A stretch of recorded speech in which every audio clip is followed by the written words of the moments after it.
حضور میرا سوال یہ ہے کہ سیفیوں کے قائد و نظریات کیا ہیں؟ سیفیوں کے عقائد و نظریات کیا ہے؟ دیکھ لیجیے گا، سیفی جو ہے یہ کوئی نیا فرقہ نہیں ہے، نہ سیفی جو ہے کوئی نیا عقیدہ ہے، اور نہ سیفی جو ہے وہ کوئی سیاسی یا کوئی نظامی تنظیم ہے یا کوئی گروہ ہے۔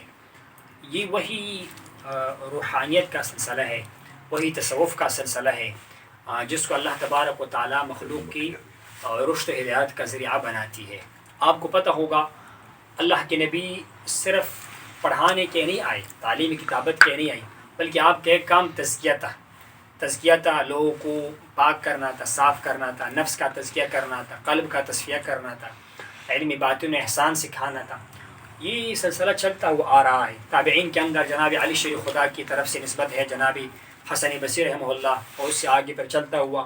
اسی طرح جناب صدیق صاحب مبارک سے جناب سلمان فارسی، اس سے جناب امام باقر، اسی طرح جناب جعفر صادق، پھر بایزید بستامی رحمہ اللہ، خرقانی رحمہ اللہ، یہ سلاسل چلتے ہوئے آ رہے تھے۔ ہمارا جو سلسلہ صیفیہ ہے، اس کے جو ہمارے بڑے ہیں حضرت صاحب، وہ طریقہ نقشبندیہ کی معزون تھے۔ اللہ نے آپ کو طریقہ نقشبندیہ کے اندر نا، جو کہ ایک عظیم سلسلہ ہے روحانی، اور یہ انتہا میں جا کر ملتی ہے جناب سیدنا جناب صدیق اکبر رضی اللہ عنہ مبارک سے، اور اس کو آپ یوں سمجھ لیجیے گا کہ جو باقی 3 سلاسل ہیں اس کا تعلق اور انتہا جو ہے جناب علی شیر خدا کے ساتھ جا ملتی ہے رضی اللہ عنہ، اور جو اس سلسلہ نقشبندیہ کا جو بنیاد ہے، اینڈ جو ہے، یہ جا کر ملتی ہے جناب سیدنا صدیق اکبر رضی اللہ عنہ مبارک کے ساتھ، اور وہ شاہراہ ولایت ہے، ولایت کا فیض، یہ شاہراہ کمالات نبوت، ایک نبوت ہے، نبوت تو ختم ہو چکی ہے، ایک نبوت کے کمالات کے فیض ہے جو نقشبندی حضرات کے پاس ہے۔ اس کو پہلے طریقہ صدیقیہ کہا جاتا تھا،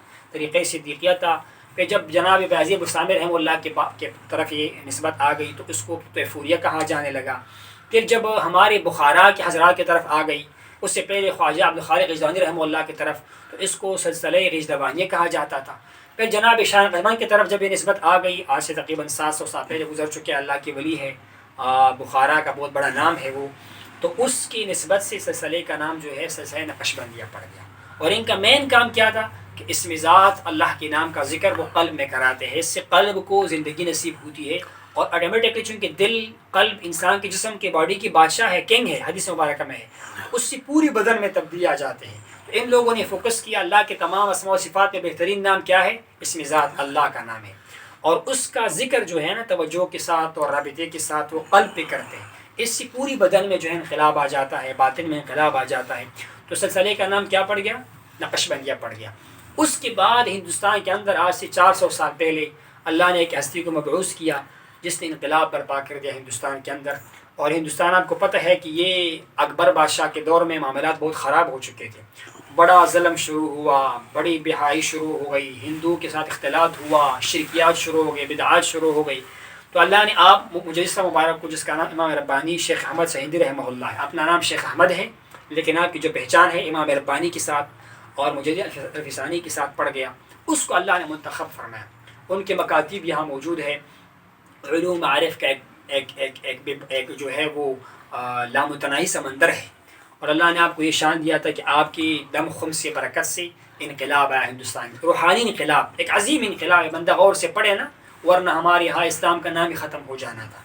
گائے کی قربانی پر پابندی لگ گئی تھی، ہندوؤں کے ساتھ رشتہ داریاں شروع ہو گئی تھی، اور بت پرستی شروع ہو گئی تھی بادشاہ کے محل میں، مسلمان بادشاہ کے محل میں۔ اللہ نے آپ سے یہ کام لیا، آپ کی برکت سے آپ جیل میں گئی، قربانی دیا، لیکن وہ بادشاہ کے بچے گرانے سب کو آپ نے سالک کیا، مرید کیا، اور اس کے بعد ہندوستان میں سلطان عالمگیر بادشاہ کے شکل میں آپ کی مریدین میں سے ہے وہ کس طرح انقلاب برپا ہوا۔ الحمدللہ فتح عالمگیروں نے لکھا یہ روحانی طاقت کے ساتھ، تو اس کی نسبت سے طریقے کا نام پڑ گیا مجددیہ نقشبندیہ۔ پہلے نقشبندیہ تھا، بعد میں کیا پڑ گیا؟ مجددیہ نقشبندیہ۔ اسی مبارک کی جب ہندوستان میں حالت خراب ہو گیا، آپ کے 150-200 سال بعد سکھوں کا رش ہو گیا، آپ کو پتہ ہے یہاں رنجیت سنگھ کا غلبہ آیا، مسلمانوں کے ساتھ لڑائی شروع ہو گئی، تو مجدد صاحب کی اولاد سرہند انڈیا میں تھی نا، پٹیالہ، تو وہ تقسیم ہو گئے، کچھ اولاد آپ کی دلی کی طرف چلی گئی حالات کی وجہ سے، یہاں سکھوں کا شورش غلبہ زیادہ ہو گیا، کچھ اولاد آپ کی کابل افغانستان میں چلے گئے، افغانستان کی طرف چلے گئی۔ تو ہماری حضرت کا رابطہ اس خانوادے کے ساتھ ہے جو مجدد صاحب کی اولادہ وہاں کابل میں گیا، افغانستان میں گیا، وہاں انہوں نے روحانیت کا خدمت شروع کیا، خواجہ محمد صبغت اللہ اس کے اولاد میں سے، صفی اللہ رحمہ اللہ، شاہ ضیاء الحق رحمہ اللہ، محمد ضیاء رحمۃ اللہ علیہ، اس کے بعد جناب شاہ رسول تعلقانی رحمہ اللہ. تو آپ کا نسبت جناب شاہ رسول تعلقانی رحمہ اللہ کے ساتھ تھا. تو وہی طریقہ نقشبندیہ مجددیہ ہے، لیکن چونکہ آپ کا نام، ہمارے حضرت کا نام سیف الرحمن ہے رحمۃ اللہ علیہ، تو چونکہ اللہ نے آپ کو تھوڑے عرصے میں بہت شہرت دیا، آپ کا کام بڑا تیز تھا. آپ کے مرشد نے فرمایا ہوا تھا کہ آخوندزادہ جس مقام پر جاتا ہے وہاں پر پھول بکیر دیتا ہے، اور اس کے اندر ایسی کشش ہے کہ بہت کم عرصے میں انقلاب برپا کرے گا. انہوں نے آپ کو ایسے ایسے القابات دیے. وہ بھی بہت صاحب حال کمال والا بندہ تھا جس کا نام مولانا محمد ہاشم سمنگانی رحمۃ اللہ علیہ. انہوں نے فرمایا یہ آخوندزادہ جو ہے نا یہ اپنے دور کا قیوم ہوگا، اللہ اس کے ذریعے سے انقلاب برپا کرے گا اور یہ جو ہے خدمت کرے گا. تو آپ کے نام کی وجہ سے اس سلسلے کا نام پڑ گیا سلسلہ سیفیہ. یہ وہی سلسلہ صدیقیہ ہے، وہی سلسلہ خواجگانیہ ہے، غجدوانیہ ہے، نقشبندیہ مجددیہ ہے. نہ کوئی ہمارا عقیدہ مختلف ہے، نہ کہ ہمارا نظریہ مختلف ہے. ہمارا وہی نظریہ ہے جو ان اکابرین کا تھا، جو ان حضرات کا تھا. باقی میں صرف یہ سمجھانے کے لیے عرض کرتا ہوں کہ آپ مبارک، آپ کے جو اساتذہ ہے، جو آپ کے استاد ہیں نا، وہ بھی وہ لوگ تھے جن کا تعلق اور رابطہ قرآن مجید کے ساتھ تھا، حدیث مبارک کے ساتھ تھا، فقہ کے ساتھ تھا. آپ نے ان سے تفاسیر پڑھی، ان سے حدیث پڑھی. یہاں پختونخوا کے اندر مختلف علاقوں کے اندر آپ رہے، مردان میں، چارسدہ میں، نوشہرہ میں، آپ نے وہاں پر تعلیم حاصل کیا. اور آپ کی مذہب جو میں نے پہلی بار عرض کیا تھا کہ جو ہم نماز پڑھتے ہیں، زکوٰۃ وغیرہ، اس میں آپ مذہب حنفی کو ہم فالو کرتے ہیں. اور یہاں پر الحمدللہ برصغیر کا یہ بڑا مذہب ہے مذہب حنفی. اس کے علاوہ آپ کی اپنے مطالعے میں احادیث مبارکہ ہوتی تھی. مشکوٰۃ شریف کا آپ درس دیا کرتے تھے، مسند امام اعظم رحمہ اللہ اس کا درس دیا کرتے تھے. آپ فقہ کتابیں پڑھتے تھے. امام سرخسی کی کتاب ہے محیط. اس کے علاوہ جو ہے عالمگیری فتاویٰ، رد محتار فتاویٰ، اس کے یہ بحر الرائق، اسی طرح جو ہے وہ تحتاوی شریف، آپ ان کی درس دیا کرتے. فقہ کی آپ فقہ حنفی کے فالوور تھے. الحمدللہ اسی نظریے پر قائم ہے. باقی قرآن مجید کے ساتھ تعلق آپ کا طریقہ تھا کہ آپ بلا ناغہ ہر روز 1-2 پارے ترجمے کے ساتھ پڑھا کرتے تھے قرآن مجید کا. اور اسی طرح باقی جو علم کلام کے مسائل ہیں نا، عقائد کے مسائل ہے، اس میں چونکہ اجتہادات کے درجے میں 2 بڑے امام گزرے ہیں مذاہب کی. ایک امام اشعری رحمہ اللہ، ایک امام ابو منصور ماتریدی رحمہ اللہ. تو آپ جو ہے امام ابو منصور ماتریدی رحمہ اللہ کو فالو کرتے تھے، اور اکثر احناف آپ ہی کو فالو کرتے ہیں. اسی لیے آپ اپنے نام کے ساتھ ماتریدی بھی لکھا کرتے تھے، چونکہ عقائد کچھ ایسے مسائل ہیں کہ وہ خود سے ہم حل نہیں کر سکتے ہیں، نہ ہم مقام اجتہاد پر فائز ہیں. تو باقی یہ ہے کہ ہمارے نظریات وہی نظریات الحمدللہ جو آپ نے نام سنا ہے ہندوستان کے خیر آبادی، خیر آباد کا بہت بڑا علمی گرانہ ہے. اس کو ہم پڑھتے ہیں، اس سے ہم متاثر ہیں. ہمارے استانہ میں کتابیں ہیں، وہ ہم پڑھاتے ہیں. اسی طرح اعلیٰ حضرت کے فتاویٰ ہمارے پاس ہے، ان کی تصانیف ہمارے پاس ہے، ان کی بہت بڑی خدمات ہیں الحمدللہ. اس کو ہم قدر کی نگاہ سے دیکھتے ہیں. اسی طرح ہندوستان کے اندر شاہ عبدالعزیز رحمہ اللہ ہے، جو دیوبند حضرات ہیں نا، وہ کہتے ہیں کہ وہ ہمارے ساتھ ان کا تعلق ہے، لیکن ہم سمجھتے ہیں کہ اس کا اپنا ایک نظریہ ہے، متوازن عقیدہ ہے. ہم اس کا احترام کرتے ہیں. ان کے فتاویٰ ہمارے پاس ہے، تفسیر ہمارے پاس ہے. اسی طرح حاجی عبداللہ ماجر مکی رحمہ اللہ، اب یہ وہ ایسے ہستیاں ہیں جو غیر متنازع ہیں. ان کی بریلوی حضرات بھی ان کے احترام کرتے ہیں، دیوبندی بھی کرتے ہیں، تو ہم بھی ان کا احترام کرتے ہیں. ان کے اندر کوئی خرابی نہیں. فقیات کے مسائل میں جو ہے ہماری کوشش ہے کہ ہم پہلے جو ہمارے اسلاف گزرے ہیں نا، ان کے فتاووں کی طرف ہم چلے جائیں. یعنی جو حدیث مبارکہ میں ہے، جتنا زمانہ نیچے جائے گا فتنے بڑھتے چلے جائیں گے، امتحانات آئیں گے، علماء کم ہوتے چلے جائیں گے. تو جتنے پرانے لوگ تھے خیر القرون کے زمانے کے قریب تھے، حضور نے کہا افضل زمانہ جو ہے وہ میرا زمانہ ہے. اس کے بعد جو میرے زمانے کے قریب کا زمانہ ہے، پھر اس کے جو قریب کا زمانہ ہے، اور اس کے بعد فتنے ہوں گے. جہال کو علماء بنایا جائے گا، جاہل کو مفتی بنایا جائے گا. تو جتنی پرانی فتاوی ہے اس کی طرف ہمارے فقہ حنفی کی اچھے عقیدے والوں کی مبارک سب کا بھی یہ معمول تھا کہ آپ ہمیشہ درس و حدیث کے ساتھ مصروف رہا کرتے تھے. اور سیفیوں کے لیے بھی میرا یہ پیغام ہے، آپ مبارک کی اکثر جو تھی وہ حدیث کی کتابیں آپ کے ساتھ ہوتی تھی. مشکوٰۃ شریف، ریاض الصالحین، مسند اعظم رحمہ اللہ وہ پڑھا کرتے تھے. تصوف کی کتابیں ہوتی تھی، مکتوبات شریف امام ربانی رحمہ اللہ کی، وہ پڑھنی چاہیے، ہر سالک کے پاس ہونی چاہیے، اس کا مطالعہ کرنی چاہیے. مثنوی شریف ہے، اس سے باتیں کی تصفیہ کے لیے بہت سامان بندے کو مل جاتا ہے. مولانا رحمہ اللہ کا نا، وہ آپ مبارک پڑھا کرتے تھے. اسی طرح اشعۃ اللمعات جو مشکوٰۃ کی شرح حدیث میں جناب شاہ الحق رحمہ اللہ کا، وہ آپ مبارک ہمیشہ مطالعے کے نیچے رکھتے تھے، اس کو پڑھا کرتے تھے. تفاسیر کے اندر تفسیر روح المعانی ہے، جامع تفسیر ہے، ایک عالم دین اور صوفی نے لکھا ہوا ہے، وہ آپ ہمیشہ پڑھا کرتے تھے، ہر صحیفے کے ساتھ ہونا چاہیے۔ روح البیان تفسیر ہے، اسی طرح تفسیر مظہری ہے، ہمارے ہندوستان کے جناب اس نے لکھا ہے، ثناء اللہ بطری رحمہ اللہ نے لکھا ہوا ہے، اس نے تفسیر مظہری لکھی ہے، وہ ہونے چاہیے۔ باقی مکتوبات کا درس ہونا چاہیے، اور تفسیر حسینی فارسی زبان کے اندر ہے۔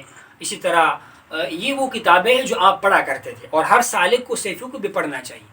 تو الحمدللہ ہم وہی اہل سنت و جماعت ہے، فقہ حنفی کی فالوور ہے، مسلکاً ہم ماتریدی ہے، اور جو جس علاقے سے بھی ہے، علاقے کی طرف نہیں دیکھنا چاہیے، نظریات کی طرف دیکھنا چاہیے۔ یہ نہیں ہے کہ فلاں علاقے کا یہ معاملہ ہے، نہیں، نظریات اگر کسی کی ٹھیک ہے، اس کا نسبت کسی کی طرف بھی ہے، کسی بھی گاؤں کی طرف ہے، کسی بھی شہر کے یا مدرسے کی طرف کیوں نہ ہو، لیکن نظریات ٹھیک ہو تو اس کو بندہ بلیم نہ کرے، اس کو اپریشیٹ کرے، احترام کرے۔ اسی طرح جو ہے اعتدال، کسی پر فتویٰ لگانے میں اعتدال کا مظاہرہ کرنا چاہیے، کسی کو کافر ڈکلیئر کرنا، کسی کو جو ہے وہ گستاخ ڈکلیئر کرنا، اس میں اسی طرح طریقت کے اندر بھی ہم اس چیز کے قائل ہے کہ بدعات سے اجتناب کرنا چاہیے، یعنی دین کے اندر نئی نئی باتوں سے اجتناب کرنا چاہیے۔ ایک تو مستحبات ہے، وہ کام جو دین کے لیے طاقت کا ذریعہ بن جائے، جس طرح میں نے کہا کہ میلاد شریف کا محفل ہوا، مدارس ہو گئی، دین کو تقویت کا سبب بن جاتے، یہ اچھی کام ہے۔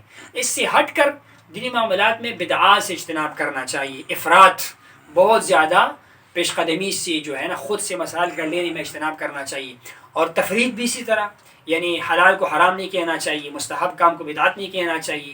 تو ہم سمجھتے ہیں کہ اعتدال میں کامیابی ہے، اپنے اسلاف کے پیچھے جانے میں کامیابی ہے، اور ابن الوقت نہیں بننا چاہیے کہ وقت کی ہوا کیا ہے، اس سے متاثر نہیں ہونا چاہیے۔ جو آپ کو قرآن حدیث اور اسلاف سکھاتے ہیں، فقہ حنفی سکھاتی ہے، اکابر سکھاتے ہیں، اس کے پیچھے جانا چاہیے، اسی میں عافیت ہے۔ اور اس کی خوبصورت مثال یہ ہے کہ آپ داتا صاحب کو دیکھ لیجیے گا، مجلس مبارک کو دیکھ لیجیے گا، یا ہمارے یہاں پاکستان میں ہے، تنسا شریف کے آستانہ ہے، گوڑا شریف کے آستانہ، ان کے جو بزرگ گزرے ان کو اس کی سیرت کو پڑھنا چاہیے۔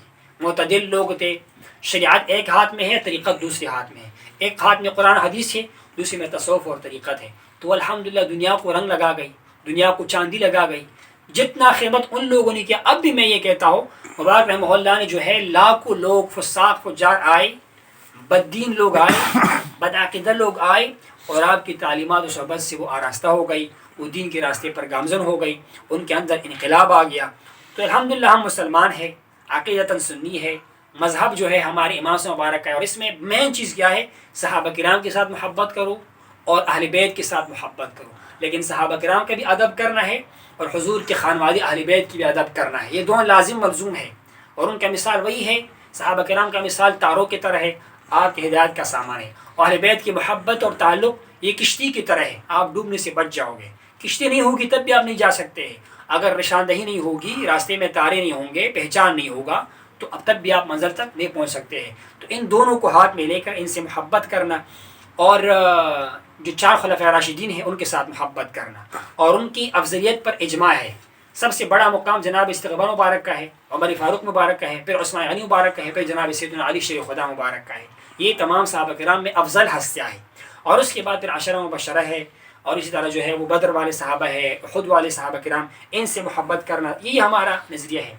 جو عقائد کے مسائل ہیں، آپ کو پتہ ہوگا، ایک وہ لوگ ہیں جس کو مشبہہ کہا جاتا ہے، اللہ کی جسم کو معاذ اللہ ثابت کرتے ہیں، اور اللہ کو جو ہے تشبیہ دیتا ہے کسی بندے کے ساتھ، اور ایک معطلہ ہے جو اللہ کی صفات سے انکار کرتا ہے۔ الحمدللہ ہمارا عقیدہ ان کے درمیان ہے، بین التشبیہ والتعطیل۔ اسی طرح ایک قسم کے لوگ ہیں جو جبریہ کہلاتے ہیں، وہ کہتے ہیں بندہ جو کچھ کرتا ہے مجبوری محض ہے، پتھر کی طرح ہے، یا اللہ ان سے کرواتا ہے۔ اور ایک فرقہ کہتا ہے کہ ہر چیز انسان خود سے کرتا ہے، اس کو کسی کی حاجت کی ضرورت، کسی کی مدد کی ضرورت نہیں ہے۔ ہم سمجھتے ہیں دونوں عقیدی غلطی پر، ہم کیا سمجھتے ہیں؟ کتابوں نے لکھا ہوا ہے، ہم اس کے درمیان ہیں، بین القدری والجبریہ، بین القدری والجبریہ۔ ہمارا عقیدہ ہے کہ مخلوق کو اللہ نے اختیار دیا ہوا ہے، ہر کام کا پیدا کرنے والا اللہ تبارک و تعالیٰ ہے، اور اللہ تعالیٰ ہی کی اختیار سے عطا سے بندہ کرتا ہے، لیکن بندہ پھر آگے خود وہ کام کرتا ہے، چاہے اچھا کام ہے چاہے برا کام۔ اسی طرح ایک ہے روافظ، ایک ہے نواسب۔ نواسب کون لوگ ہیں؟ جو معاذ اللہ حضور کی خانوادے کے ساتھ بغض رکھتے ہیں، جناب علی خدا کے ساتھ بغض رکھتے ہیں، حسن و حسین کے ساتھ بغض رکھتے ہیں معاذ اللہ۔ اور کچھ ایک وہ پھر روافظ ہے جو حضور کے خلفاء کے ساتھ بغض رکھتے ہیں، ہاں، جناب صدیق کے ساتھ، عمر فاروق کے ساتھ۔ ہم کہتے ہیں کہ بین الرفض والنواسب ہونا چاہیے، نہ ناصبی ہو نہ رافضی ہو، اہل بیت کی محبت اور اللہ کے نبی کے خلفاء صحابہ جو انہوں نے دین کے لیے خدمتیں دی ہے ان کی سب کی محبت جو ہے وہ کرنا چاہیے. تو ہمارا یہ عقیدہ ہے. باقی سلسلے کے اندر ہم چاروں سلاسل کے احترام کرتے ہیں الحمدللہ. جو 4 مشہور سلسلے ہیں نا، نقشبندیہ، چشتیہ، قادریہ، سہروردیہ، اور ان سلاسل میں ہم چونکہ ترجیحاً میں نے آپ کو عرض کیا ہمارے حضرت کا نسبت جناب مجدد رحمہ اللہ کے خانوادگی کے ساتھ تھا، ان کے ساتھ آپ کا نسبت تھا، تو ہماری ترجیح طریقے نقشبندیہ ہے.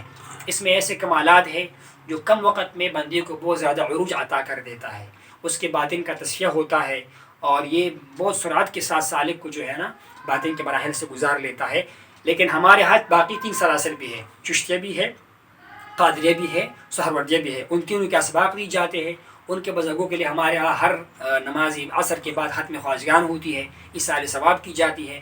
تو یہ ہمارا جو ہے وہ کیا ہے، وہ طریقہ ہے. اور باقی یہ ہے کہ اعتدال ہونا چاہیے، خود سے فتوی نہیں لگانا چاہیے. اور سیفیوں کے بارے میں بہترین حل کیا ہے، کسی کو بھی غلط فہمی ہو وہ آ کر سیفیوں کے ساتھ بیٹھ جائے، گفتگو کرے. نہ ہمارا کام جو ہے چینل پر زیادہ آنا ہے، نہ گفتگو زیادہ کر. ہمارا کام الحمدللہ یہ حال کا کام ہے. جو آئے گا ساتھ بیٹھے گا، کوئی بھی سوال ہے، کوئی بھی ان کی ذہن میں شک و شبہ ہے، انشاءاللہ وہ جب بیٹھے گا پاس آئے گا انشاءاللہ وہ حل ہو جائے گا. اللہ ہم سب کو ہدایت پر قائم رکھے اور نیک راستے پر چلنے کی توفیق نصیب فرمائے.